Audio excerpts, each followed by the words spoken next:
Bonjour, bienvenue dans la série sur l'électrodynamique classique. Nous allons parler un peu des idéalisations en électromagnétisme. Alors, la discussion précédente a recouru aux notions de distribution surfacique, de charge et de courant.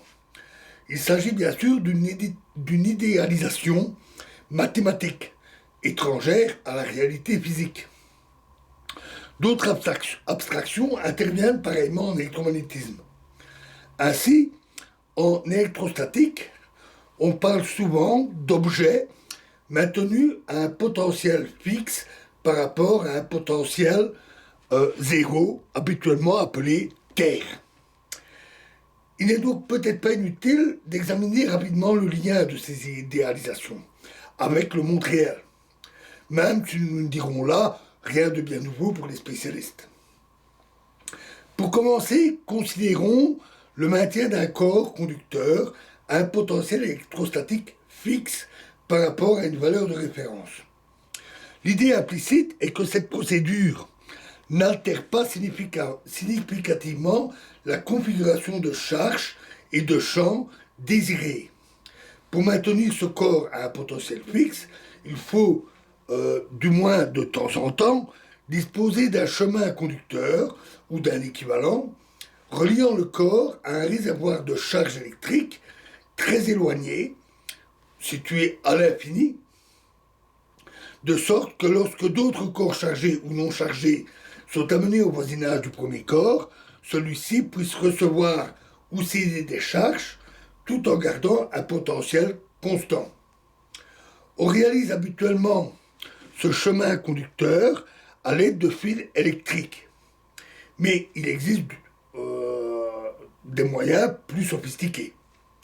Intuitivement, on pense en effet que des fils fins perturbent moins le système que les fils épais.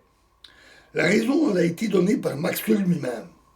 Il dit, puisque la quantité d'électricité répartie sur une longueur donnée d'un fil à un potentiel donné décroît indéfiniment quand le diamètre du fil décroît indéfiniment, la répartition de l'électricité sur des corps de dimension considérable ne sera pas sensiblement altérée si l'on introduit dans le champ des fils métalliques très fins, tels que ceux qui servent à établir les communications électriques entre les corps et la Terre, une machine électrique ou un électromètre.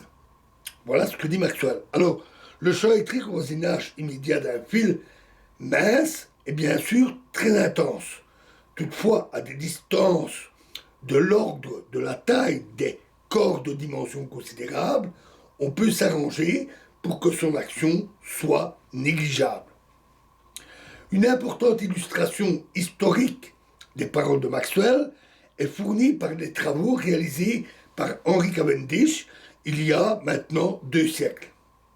Dans une écurie de la ferme paternelle, reconvertie en laboratoire, Cavendish, utilisant des bouteilles de Leyde comme réservoir de charge électrique et des fils minces comme conducteurs, et suspendant ces corps conducteurs au plafond, mesure les charges portées par des cylindres, des disques, etc., maintenus à des potentiels fixes, puis il compara les valeurs obtenues à celles de la charge portée par une sphère maintenue au même potentiel. Les valeurs de la capacité qu'il trouva ainsi est d'une précision de quelques pourcents.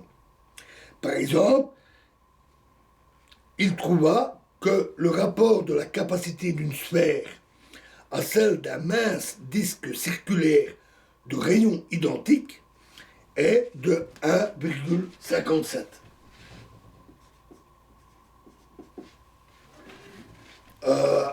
La valeur théorique est pi demi, qui vaut effectivement 1,57 et des poussières. Voilà, nous continuerons la suite dans la prochaine vidéo. Je vous remercie.